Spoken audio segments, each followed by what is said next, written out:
Olá, meus queridos irmãos, a paz de Jesus, o amor de Maria. Estamos aqui hoje para tratar do assunto, do tema buscar a Deus nas pequenas coisas.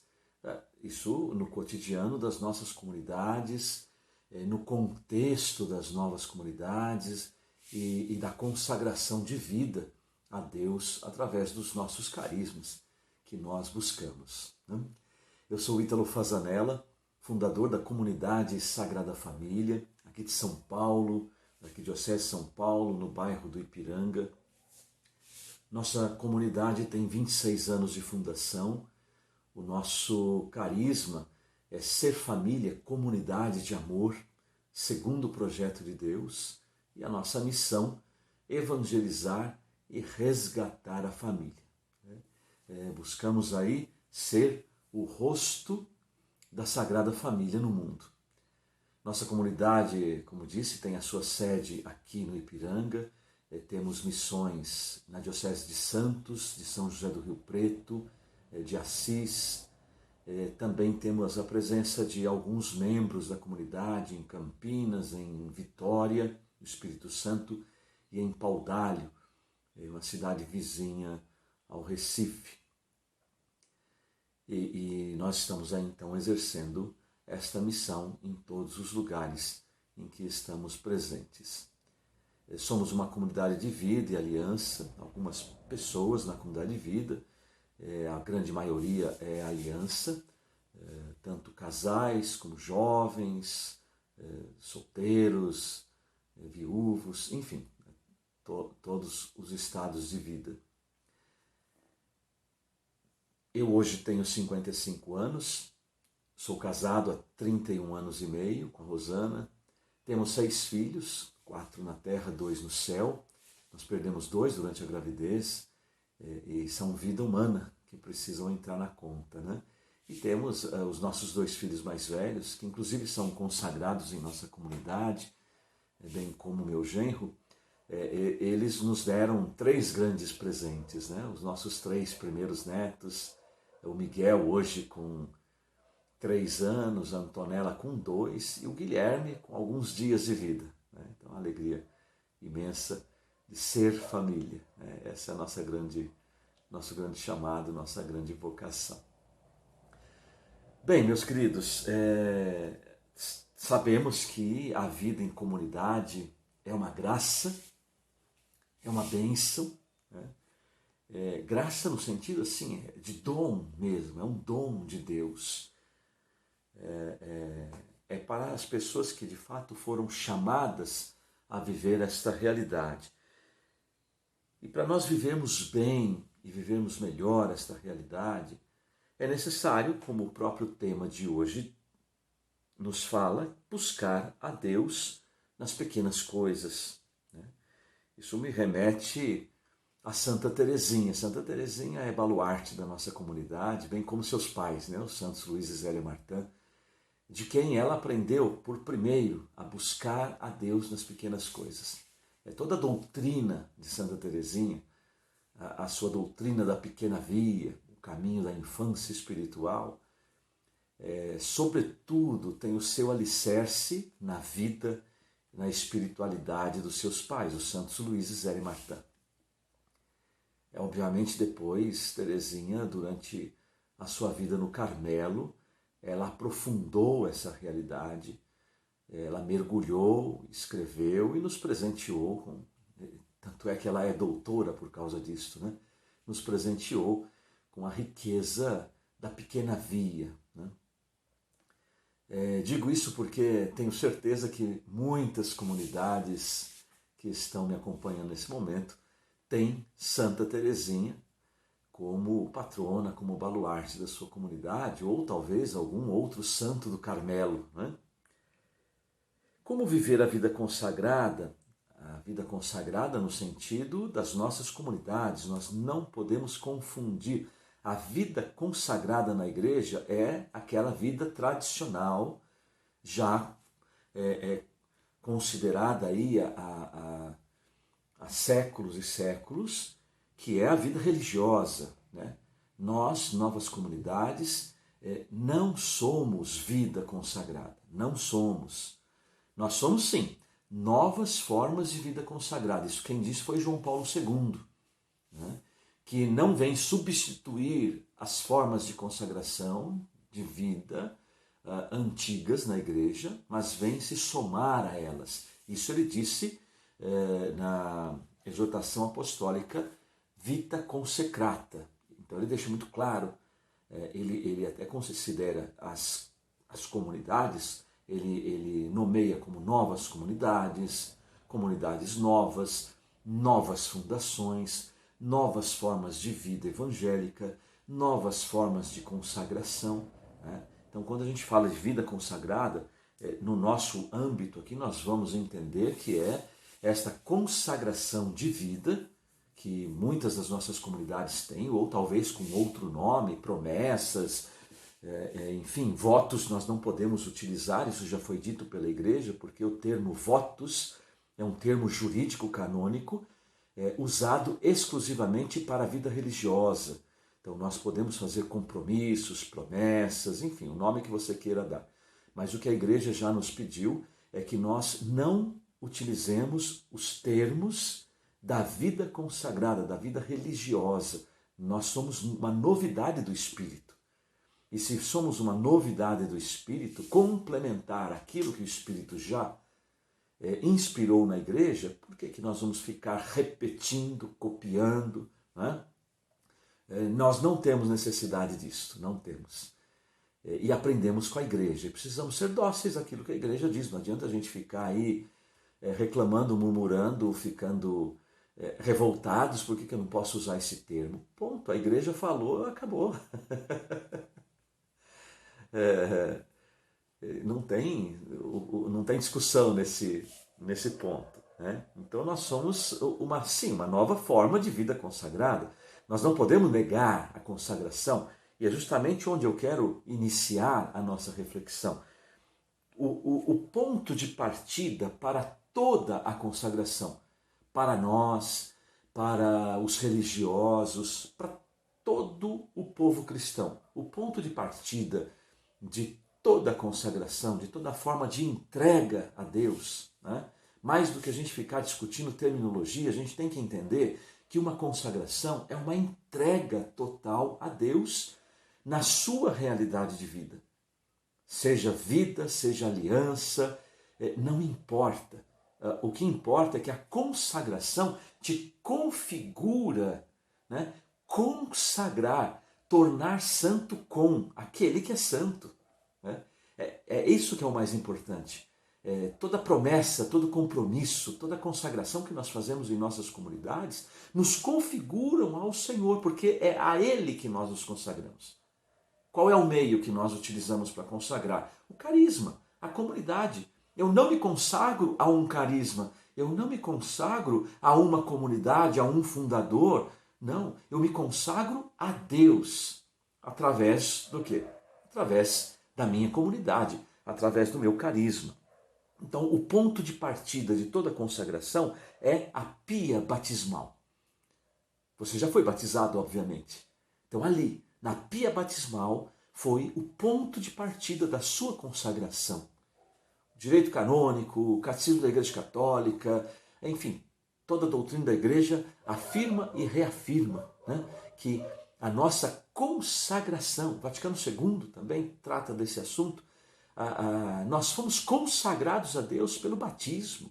Então todos nós somos consagrados. Então todo tipo de consagração, compromisso, promessa, ou o nome que você queira dar, tem o seu ponto de partida no batismo. Não há consagração autêntica que não tenha o seu ponto de partida no batismo.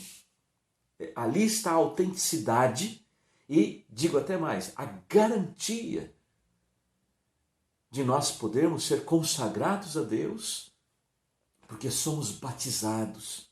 Porque somos batizados. E nós não podemos esquecer, nós somos batizados para quê? O batismo a gente sabe que nos enxerta no corpo de Cristo. O batismo ele imprime um caráter indelével na nossa alma, e irrenunciável. Por mais que as pessoas queiram renunciar à sua fé católica, é impossível você apagar a marca que o batismo deixa na sua alma. E pelo batismo, sobretudo, nós somos chamados à santidade. Sermos santos como aquele que nos chamou, a santidade é santo. Levítico 19, 20, 21, temos diversos versículos onde o Senhor diz: eu sou santo e quero que o meu povo seja santo. Vocês serão santos, porque eu, o vosso Deus, sou santo. Então, o grande objetivo do batismo é a santidade. Eu digo isso sem medo de errar.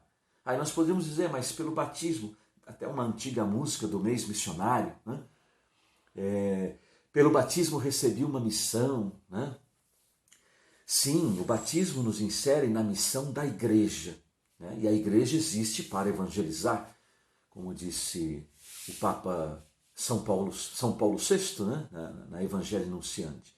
Mas o grande objetivo, a grande meta do batismo é gerar a santidade nos filhos de Deus. Aliás, nós nos tornamos filhos de Deus por causa do batismo. O batismo nos dá a condição de filhos, nos dá a filiação, ainda que para nós que não somos judeus, né, nos dá a filiação adotiva. Então, isso é importante. O ponto de partida de toda a consagração, a pia batismal. E ali o grande objetivo do batismo, a santidade. Portanto, então, meus queridos irmãos, viver a consagração em nossas comunidades é viver a santidade. E viver a santidade de que forma? No cotidiano, no dia a dia das nossas vidas, com tudo aquilo que nós temos, com tudo aquilo que somos, com tudo aquilo que realizamos, né? com todo o nosso ser, com toda a nossa identidade, né? E também de uma forma comunitária, porque se somos chamados a uma vocação comunitária, não queira você pensar que o seu objetivo de vida por causa do batismo é se santificar sozinho. Óbvio, eu pessoalmente tenho este compromisso dado no batismo de me tornar santo, mas se sou chamado também nesta vocação a viver uma vida comunitária, seja na vida ou seja na aliança, né? Eu também, pelo batismo, sou chamado a desenvolver uma santidade comunitária. E isso só se desenvolve, de fato, no dia a dia, no cotidiano. São Paulo, na 1 Tessalonicenses, capítulo 4, versículo 3, ele vai dizer assim: esta é a vontade de Deus, a vossa santificação. Para mim é muito claro, essa passagem da Escritura, muitas vezes a gente se pergunta, qual é a vontade de Deus? São Paulo está dizendo muito claro aqui, esta é a vontade de Deus, a vossa santificação. Não há dúvida. A vontade de Deus é que nós sejamos santos. E se Deus nos chamou a viver um carisma, repito, é para que você seja santo. É para que a nossa comunidade seja santa.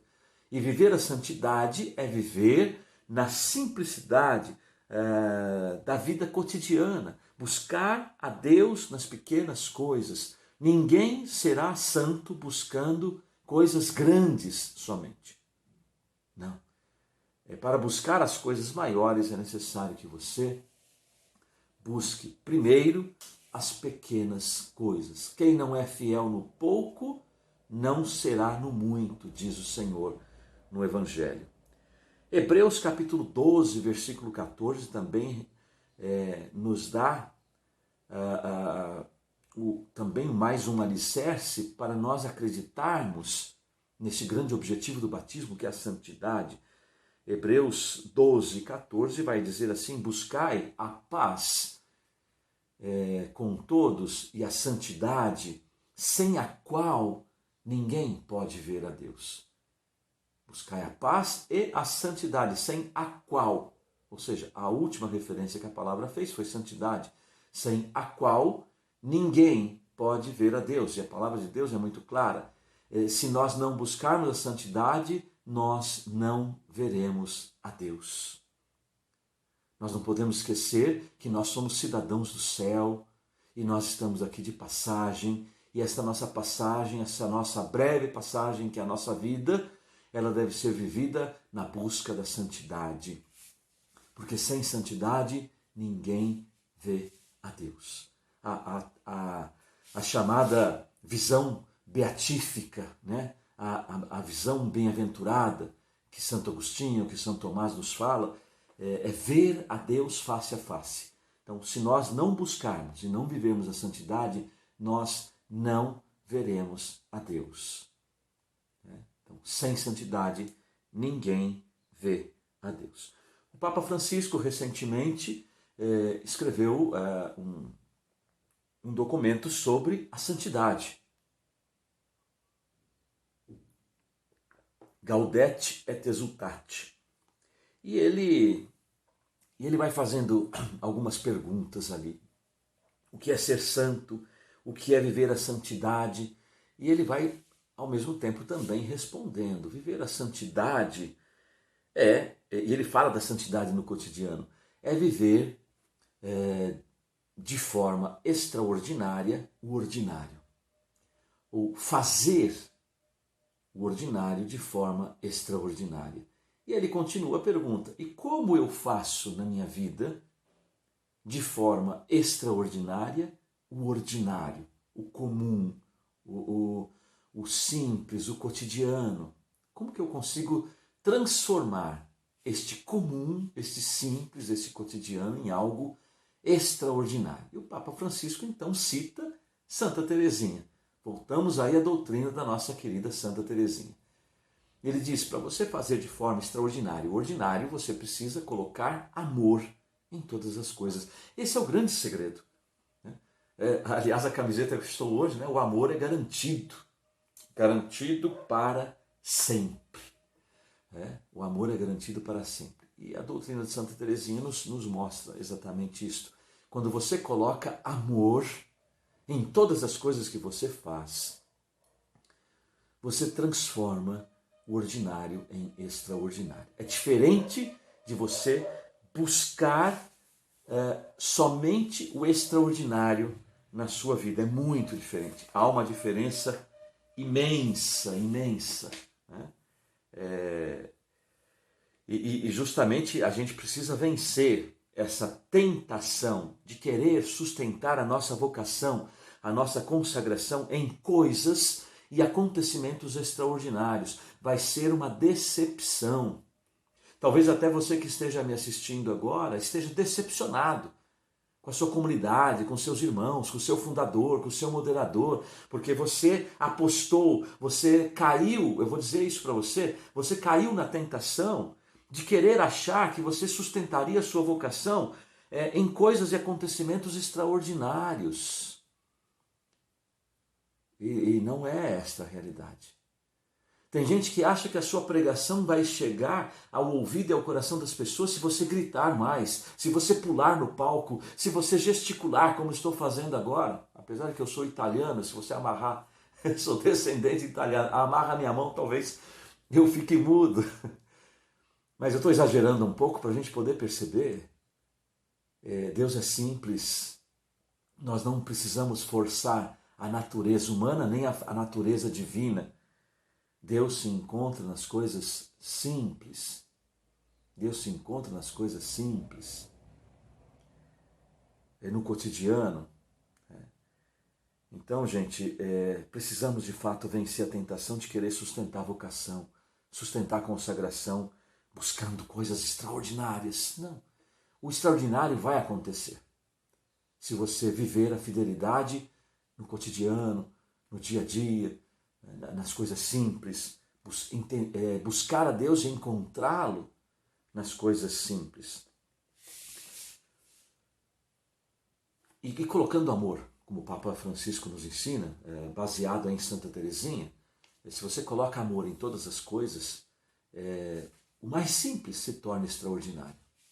O amor é o elemento fundamental das nossas vocações. O amor é o elemento fundamental do nosso batismo, da nossa consagração, da nossa existência. Então, meus queridos, se nós compreendermos isso, que o amor é o segredo para tudo, o amor é que transforma a nossa vida, o cotidiano, a nossa vocação, a nossa consagração, o amor é que torna extraordinário tudo aquilo que é ordinário, porque o próprio amor é extraordinário, né?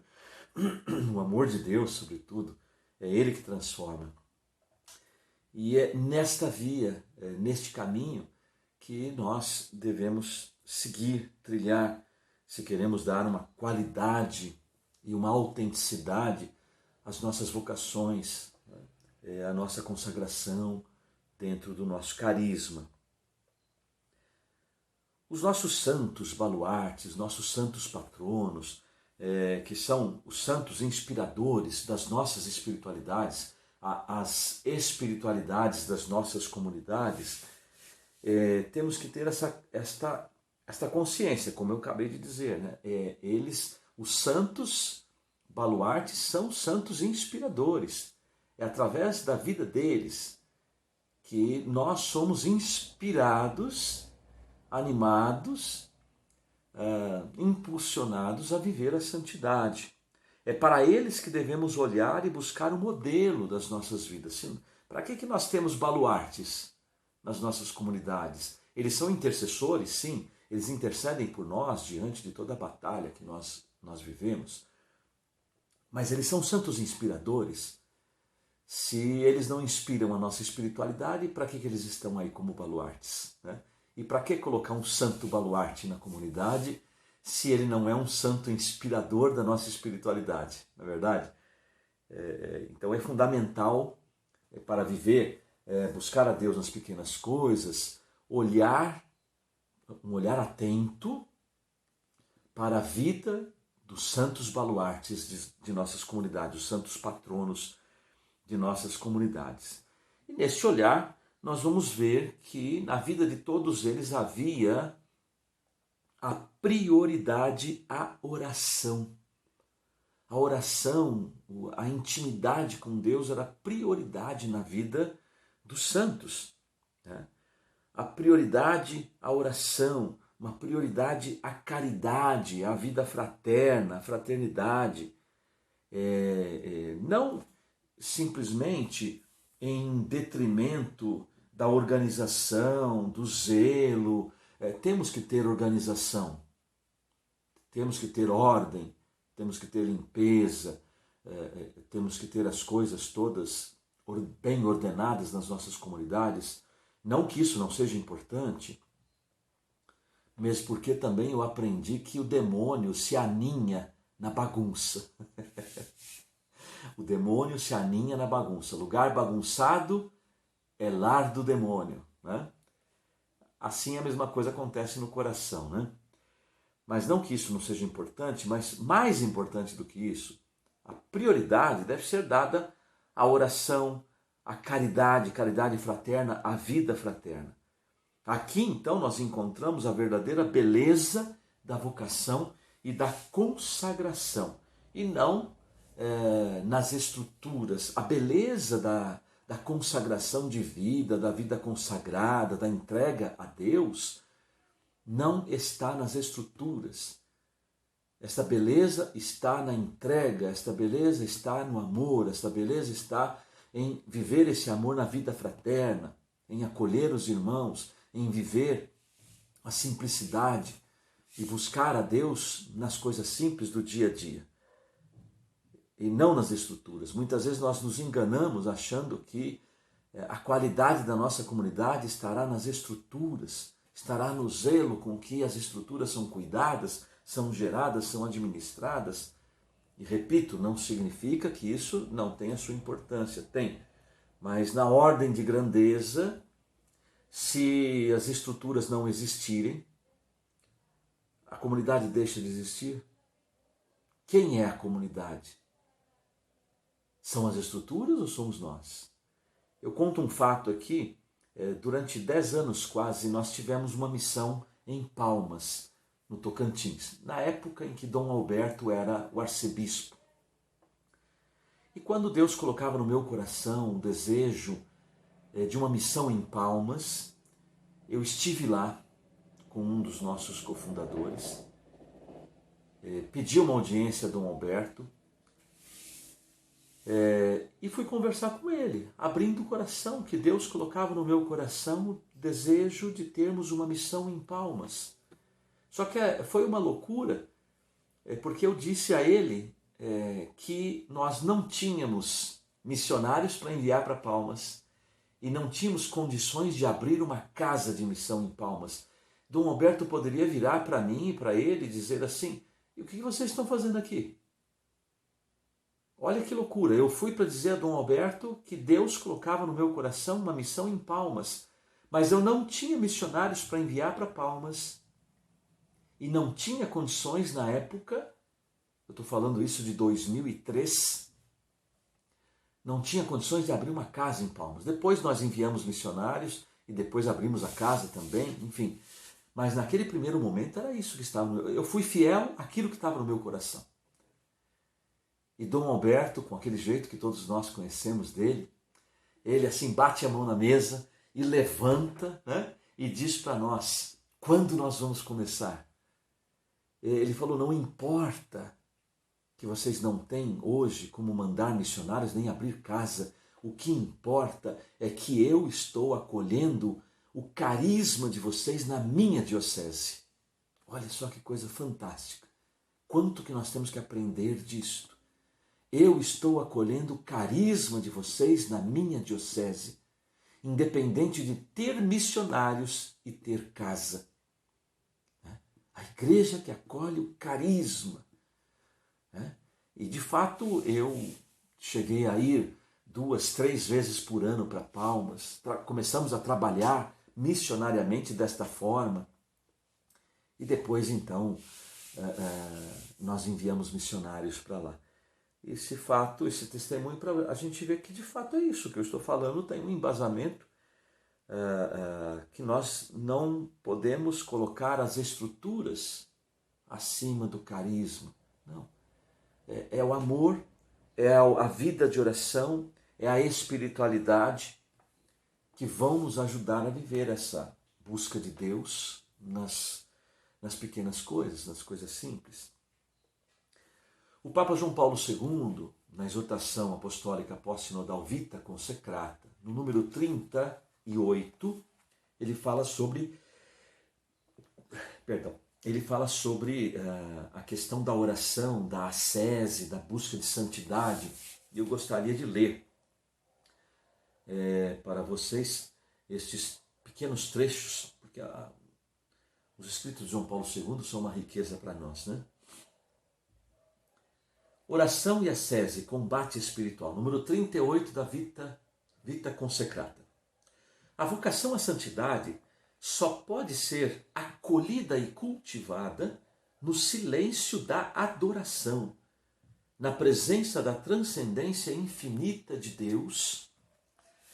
Devemos confessar que todos precisamos desse silêncio repleto de presença adoradora. A teologia, para poder valorizar plenamente a própria alma sapiencial e espiritual, a oração, para que nunca esqueça que ver Deus significa descer do monte com o rosto tão radiante a ponto de sermos obrigados a cobri-lo com um véu. O compromisso para renunciar a fechar-se numa luta sem amor e perdão. Todos, crentes e não crentes, precisam aprender um silêncio que permita ao outro com O maiúsculo, falar, quando e como quiser, e a nós compreender esta palavra. Isto exige, concretamente, uma grande fidelidade à oração litúrgica e pessoal, aos tempos dedicados à oração mental e à contemplação, à adoração eucarística, às recoleições mensais e aos retiros espirituais. É preciso descobrir também os meios ascéticos, típicos da tradição espiritual da Igreja, sem mística, isso é um comentário, sem mística e sem ascética, nós não vamos muito longe não. Né? E João Paulo II reforça isso. Típicos da tradição espiritual da igreja e do próprio instituto, da própria comunidade, da própria fundação, eles foram e continuam a sê-lo um auxílio poderoso para um autêntico caminho de santidade, ajudando a dominar e a corrigir as tendências da natureza humana ferida pelo pecado. A ascese é verdadeiramente indispensável para a pessoa consagrada permanecer fiel à própria vocação e seguir Jesus pelo caminho da cruz. Forte isto, né? São João Paulo II. Rogai por nós, pelas nossas comunidades. Agora eu vou para um outro livro que eu gosto demais, que é considerado a Bíblia das Comunidades. E vocês também devem conhecer, né? É o livro de Jean Vanier, Comunidade, Lugar do Perdão e da Festa. Sabemos que esse livro é uma riqueza de simplicidade, de detalhes, de praticidade para as nossas comunidades. Eu quero aqui trazer alguns trechos, porque me chamou a atenção Jean Vanier, buscando no índice, no sumário, ele repete algumas vezes a palavra cotidiano. Cotidiano, cotidiano. Quando a gente começa a perceber repetições de palavras, precisamos ficar atentos. Isso, inclusive, na Lexio Divina, ou até mesmo no estudo da Palavra de Deus, a teologia nos ensina, né? A teologia bíblica nos ensina que precisamos ficar atentos aos verbos, às repetições, porque se a palavra de Deus ou um texto repete palavras, é porque ali há a insistência de algo importante, muito importante. Então eu quero trazer alguns trechos que Jean Vanier desenvolve sobre a questão do cotidiano. Primeiro, do heroísmo ao cotidiano. Eu não vou citar a página, porque a minha edição é das mais antigas, né? Me parece que até está esgotado novamente este livro, né? Essa minha edição, inclusive existem edições novas que Jean Vanier, ainda em vida, ele faleceu há um ano mais ou menos, nem isso, acho que foi esse ano que ele faleceu. Essa edição minha é de 95, né? De 95. Então, inclusive o meu tem autógrafo do próprio Jean Vanier. Apesar de que após a morte dele, algumas situações algumas acusações vieram à tona, mas deixemos isso nas mãos da igreja, que sabe muito bem cuidar dessas coisas. O que não desmerece a riqueza dos escritos de Jean Vanier, né? Então aqui, do heroísmo ao cotidiano. A fundação de uma comunidade é bastante simples. Há muita gente cheia de coragem, à procura de heroísmo, pronta a dormir no chão, a trabalhar muitas horas por dia, a viver em casas em ruínas. É fácil acampar, todo mundo está pronto para viver no duro um certo tempo. O problema não é iniciar uma comunidade. Há sempre bastante energia para fazer subir o foguete. O problema é entrar em órbita e viver o cotidiano. Muitas vezes aborrecido, como viver com irmãos e irmãs que não escolhemos, mas que nos foram dados, e tender sempre verdadeiramente para os objetivos da comunidade. Uma comunidade que é só um foguete de heroísmo não é uma verdadeira comunidade. Ela implica um estilo de vida, uma atitude, um modo de viver, de olhar a realidade. Implica, sobretudo, a fidelidade ao cotidiano. Olha quanta riqueza nestas palavras de Jean Vanier. Viver a fidelidade no cotidiano. Esse cotidiano é feito de trabalho simples, preparar as refeições, sujar e lavar a louça, arrumá-la, participar das reuniões. É feito de dom, alegrias, festas, perdão 70 vezes 7. Uma comunidade só está em vias de criação quando seus membros aceitarem não fazer grandes coisas, não ser heróis, mas viver cada dia com uma esperança nova, como crianças que olham maravilhadas o nascer do sol e dão graças quando ele se põe. Uma comunidade só está em vias de criação quando seus membros reconhecerem que a grandeza do homem está em aceitar a sua pequenez, sua condição humana, o seu terra a terra, e dar graças a Deus por ter posto num corpo limitado sementes de eternidade, que se manifestam através dos pequenos gestos cotidianos de amor e de perdão. De amor e de perdão. Então aqui o heroísmo, olha bem próprio esse título desse capítulo, do heroísmo ao cotidiano. Do heroísmo ao cotidiano. Ainda uma outra parte, ele fala do maná do cotidiano. O maná cotidiano. E ele diz assim: para permanecer fiel ao cotidiano, é preciso o maná de cada manhã, que é um alimento comum e quase insípido. É o maná da fidelidade à aliança, às responsabilidades, às pequenas coisas, o maná dos encontros, da amizade, dos olhares e sorrisos que dizem eu te amo e que acontecem, ou melhor, e que aquecem o coração. O alimento essencial é a fidelidade às mil delicadezas do cotidiano, ao esforço para amar e perdoar o inimigo, ao acolhimento e aceitação das estruturas comunitárias, implicando obediência e cooperação com a autoridade. É fidelidade na escuta dos mais pobres da comunidade, a aceitação da vida simples, sem heroísmos. Fidelidade ainda na orientação constante dos projetos pessoais para o bem de toda a comunidade. Percebam que tudo isso corta pela raiz o egoísmo. É tudo aquilo que nos faz centrar a atenção em nós mesmos. Nós não somos o centro do mundo. E nem devemos ser o centro das atenções. Se estamos vivendo assim, é porque temos feridas que nos fazem olhar a nós mesmos e não conseguimos olhar os nossos irmãos com amor, com caridade fraterna e também olhar as feridas dos nossos irmãos. Fidelidade a esses projetos para o bem de toda a comunidade, dos mais pobres e, sobretudo, a aceitação da morte dos projetos que visam o prestígio pessoal. É triste ver pessoas que abandonam a comunidade para buscar alimento fora. É evidente que precisamos de vez em quando viajar para descansar, para tomar distância, para olhar o conjunto.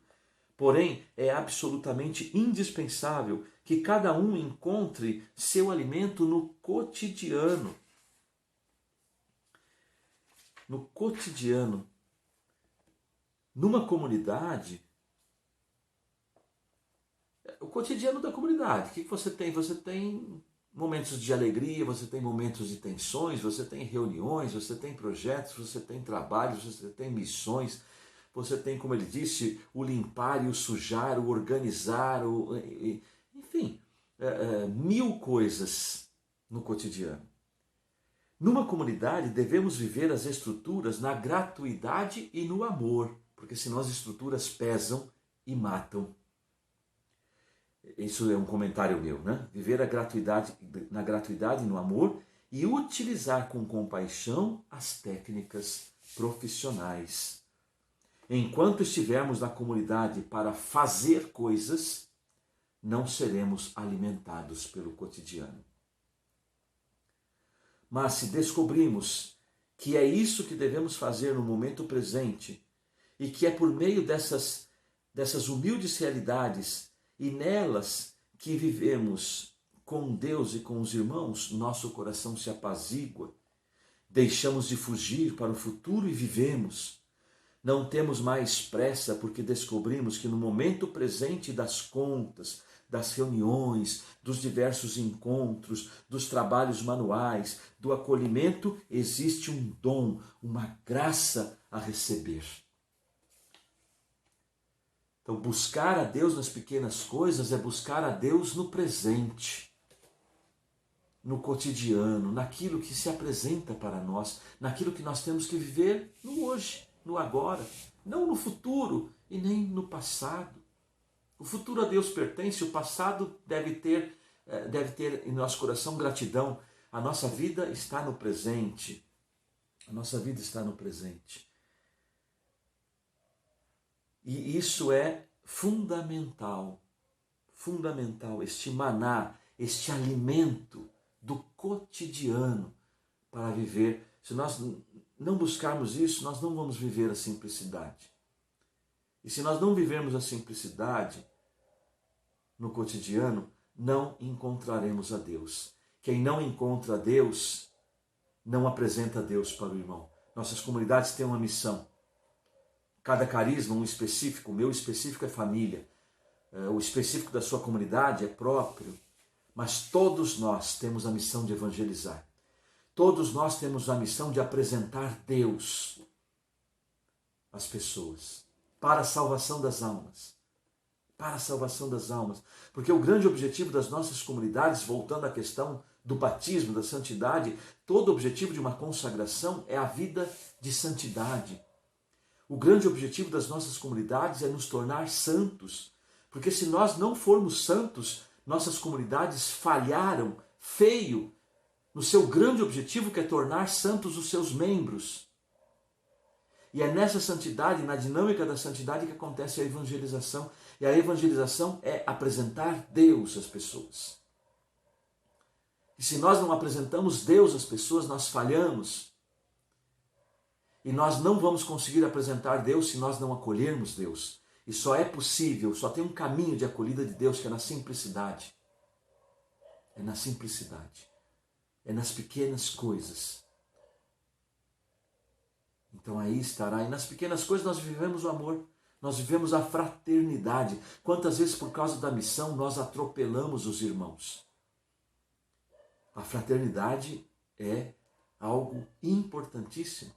Se não, talvez, da vida comunitária, o tripé mais importante. O da vida de oração, a vida fraterna e a missão. Se nós não vivemos a fraternidade, que é o amor, que sentido terão as outras coisas em nossas comunidades? Não é verdade? E ainda Jean Vanier, ele fala do cotidiano. Tem um capítulo específico sobre o cotidiano. Viver o cotidiano. Viver o cotidiano. Ele diz assim: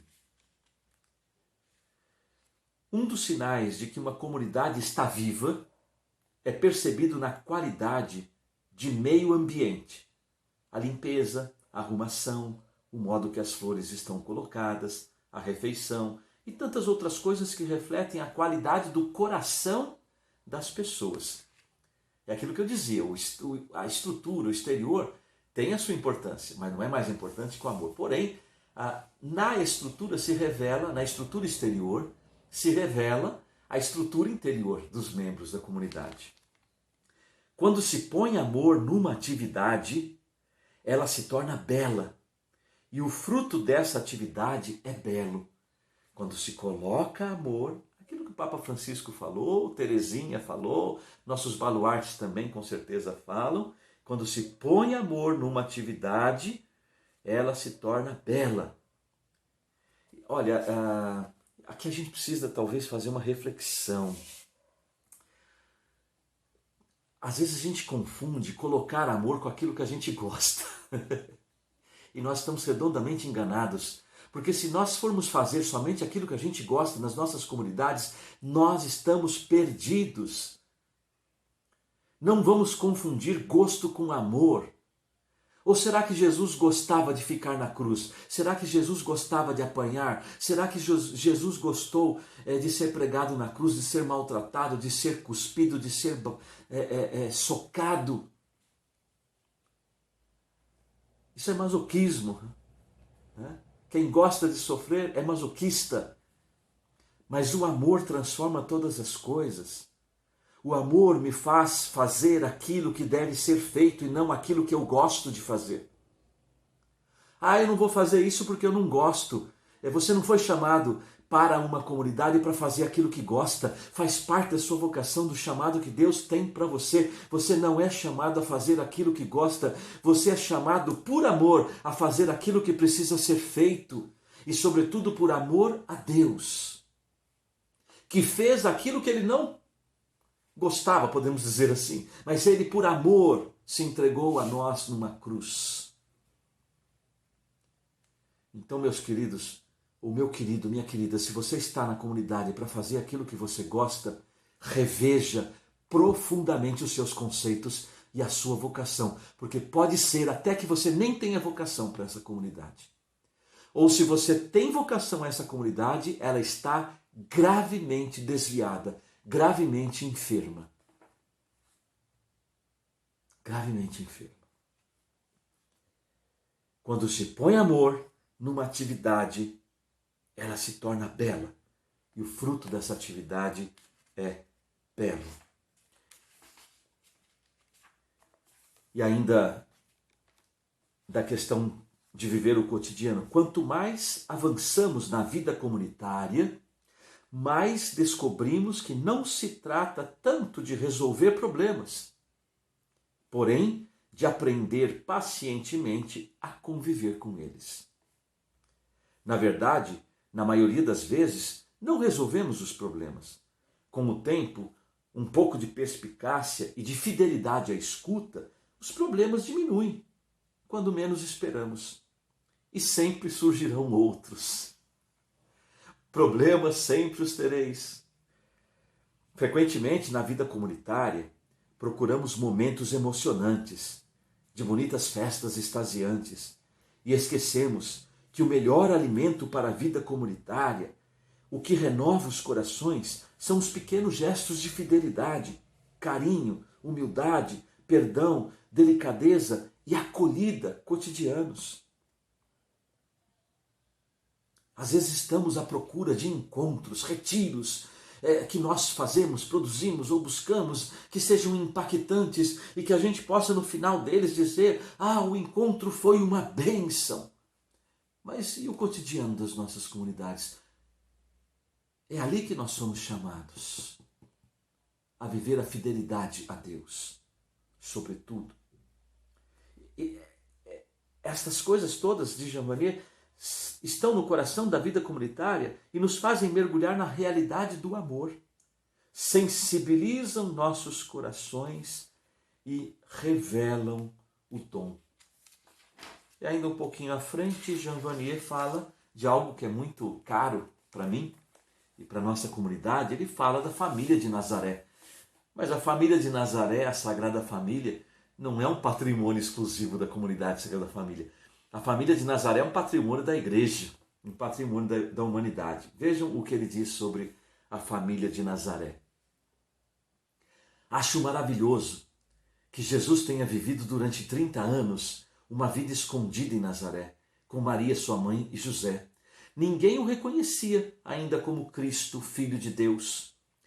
Vivenciou humildemente as bem-aventuranças, vivenciou a família, a vida comunitária, trabalhou a madeira, vivenciou o pequeno cotidiano no seio da comunidade judaica de Nazaré, no amor de seu pai. Somente depois de ter vivido a boa nova do amor é que foi pregá-la. O segundo tempo da vida de Jesus é, então, uma luta em que procura transmitir sua mensagem e usar sinais para confirmar sua autoridade. Não haverá perigo para certos cristãos de falar demais do que não vivenciam, ou de ter teorias sem ter vivenciado. A vida reclusa de Jesus é um modelo de toda a vida comunitária. O terceiro tempo da vida de Jesus é o do abandono por parte de seus amigos e a perseguição pelas autoridades civis e religiosas. Esse terceiro tempo acontece às vezes para as pessoas comprometidas com uma comunidade. Vejam, a vida oculta de Jesus foram 30 anos de vida oculta e 3 anos de vida pública. É forte o que Jean Vanier diz, que aqui está na vida oculta de Jesus a essência da vida comunitária nossa. A essência que alimenta a nossa vida comunitária está no oculto do cotidiano. Não está nos holofotes, não está na frente das câmeras, não está diante de um microfone. Está numa capela silenciosa,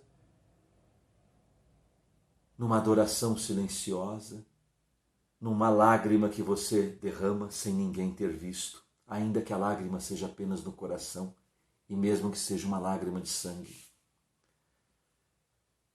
Está num cabo de uma vassoura, de uma enxada. Está no suportar os irmãos que nós não escolhemos, mas que são um dom para nós na vida comunitária. Assim como Santa Teresinha, diante daquela irmã que provocava Teresinha, que não gostava de Teresinha, talvez por inveja, e Teresinha tratava bem aquela irmã, amava aquela irmã, a ponto dessa irmã dizer sobre Santa Teresinha: eu não sei o que eu fiz para Teresinha para ela me tratar tão bem assim. Gente, isto é mística, isto é ascética, isto é espiritualidade, isto é amor, isto é santidade. Meus queridos, também me foi pedido para falar um pouco sobre a nova realidade dentro do CARES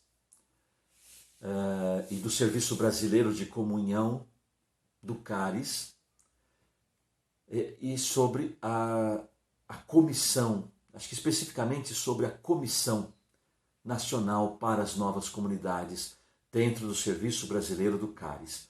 Eu fui eleito em novembro de 2019 como coordenador da Comissão Nacional para as Novas Comunidades, que está dentro do Serviço Brasileiro de Comunhão do CARES, que podemos dizer é o CARES no Brasil, de uma forma mais simples.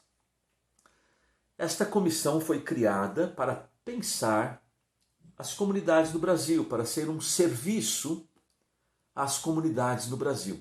Porque nós sabemos que com a criação do CARES, pelo Papa Francisco, este organismo de comunhão e serviço substituiu a antiga Catholic Fraternity, que era o organismo que olhava mundialmente para as comunidades, e o ICRIS, o Escritório Internacional da Renovação Carismática. Estamos todos debaixo desse mesmo guarda-chuva. Todas as realidades carismáticas, a família carismática, a corrente de graça. E dentro desta comissão, nós elaboramos um documento que a gente chama de diretrizes, que vai fazer parte do regimento interno do Serviço Brasileiro de Comunhão. Para chegar a todas as comunidades do Brasil, qual foi a fórmula que nós encontramos? Nós aproveitamos a divisão do Brasil em regionais, os regionais da CNBB, que são 18, e nomeamos coordenadores, isso para essa primeira fase de implantação do CARES, da comissão, do Serviço Brasileiro. Nós nomeamos, depois será feito através de eleições, nomeamos coordenadores, representantes das comunidades em todos os regionais, em todos os regionais do Brasil, mais 2 vagas para Canção Nova e Shalom, que são comunidades de aprovação pontifícia, de direito pontifício. Eleitos comigo, como equipe de serviço, vieram Yarley e Alessandra, que são da Paraíba, fundadores da comunidade Siloé e da comunidade Remidos do Senhor. Eles são a minha equipe de serviço. Então hoje a comissão nacional é composta por mim, pelo Yarley, Alessandra, Canção Nova, Shalom e mais 18 representantes já foram nomeados, agora nesse mês de setembro. Nomeados, já tinham sido nomeados no mês passado, esse mês fizemos a divulgação oficial, né, dessa nomeação. Já está aí nas redes sociais, sobretudo do CARES Brasil, né, do SBCC, que é o SBC CARES, tanto no Instagram como no Facebook, já foi divulgado oficialmente a composição da Comissão Nacional para as Novas Comunidades. Então nós temos um representante em cada regional. Esses representantes, junto com a equipe de serviço e a comunidade Canção Nova e a comunidade Shalom, vão pensar comigo como nós podemos servir, porque é um serviço de comunhão, né? De unidade entre os carismas, entre as comunidades, nos seus regionais. Vamos pensar as comunidades no âmbito nacional, sim. Já temos aí, para este ano 2020, o Congresso Nacional na Canção Nova, de 6 a 8 de novembro.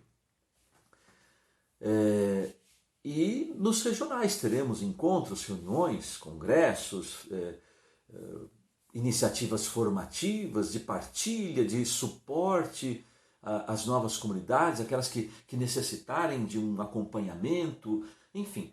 Fica muito mais fácil do que você ter uma pessoa que coordena no Brasil e como é que eu vou dar conta de todas as comunidades? Então nós dividimos a sabedoria bíblica, não é? Não foi o que o sogro de Moisés aconselhou ele?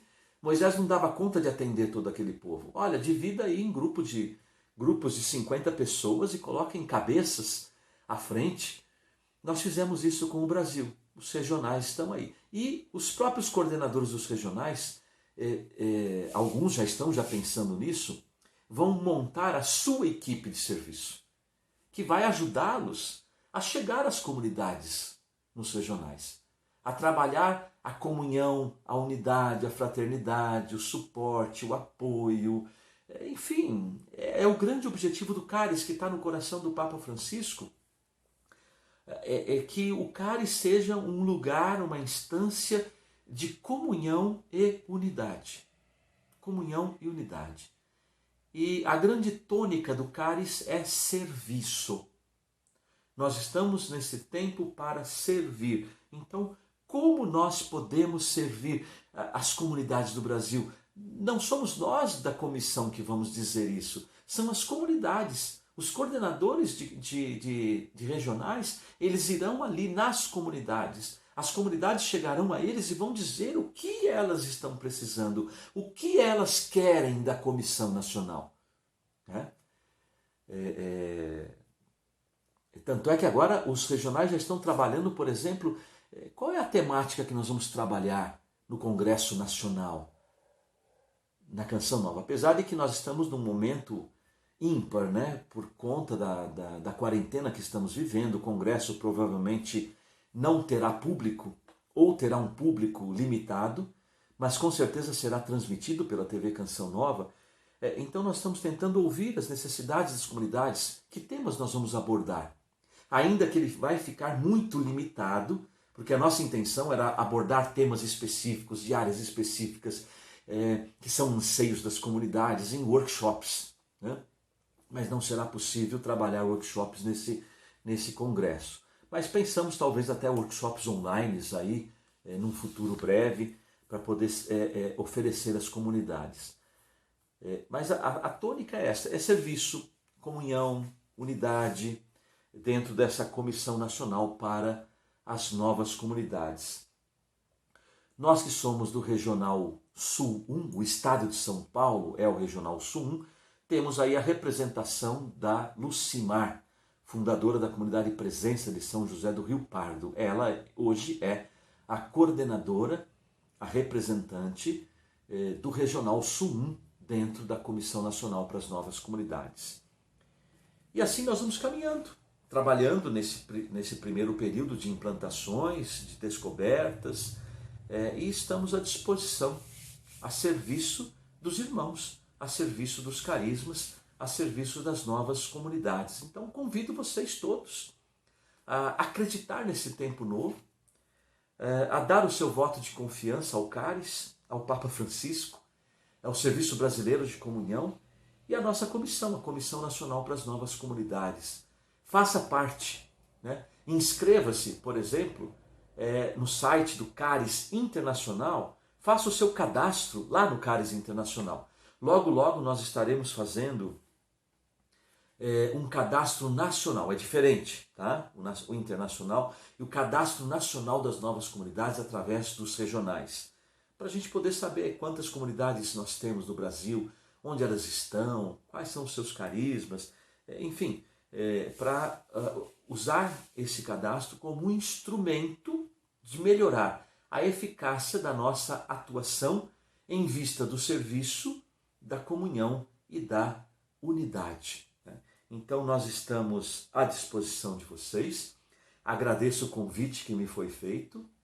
Peço que o Senhor derrame sobre todas as comunidades o seu Espírito Santo e que nos conceda, acima de tudo, a fidelidade ao chamado de Deus. O Papa João Paulo II, naquele histórico discurso, encontro de 1998, o primeiro encontro mundial das novas comunidades, os movimentos eclesiais lá no Vaticano, ele disse assim: se nós queremos ser úteis à igreja, devemos ser fiéis ao nosso carisma de fundação. Então que o Espírito Santo conceda a nós esta fidelidade e que Maria, a mãe da igreja, a mãe dos carismas, nos abençoe. Ave Maria, cheia de graça, o Senhor é convosco. Bendita sois vós entre as mulheres, e bendito é o fruto do vosso ventre, Jesus. Santa Maria, Mãe de Deus, rogai por nós, pecadores, agora e na hora de nossa morte. Amém. Um grande abraço fraterno a todos vocês.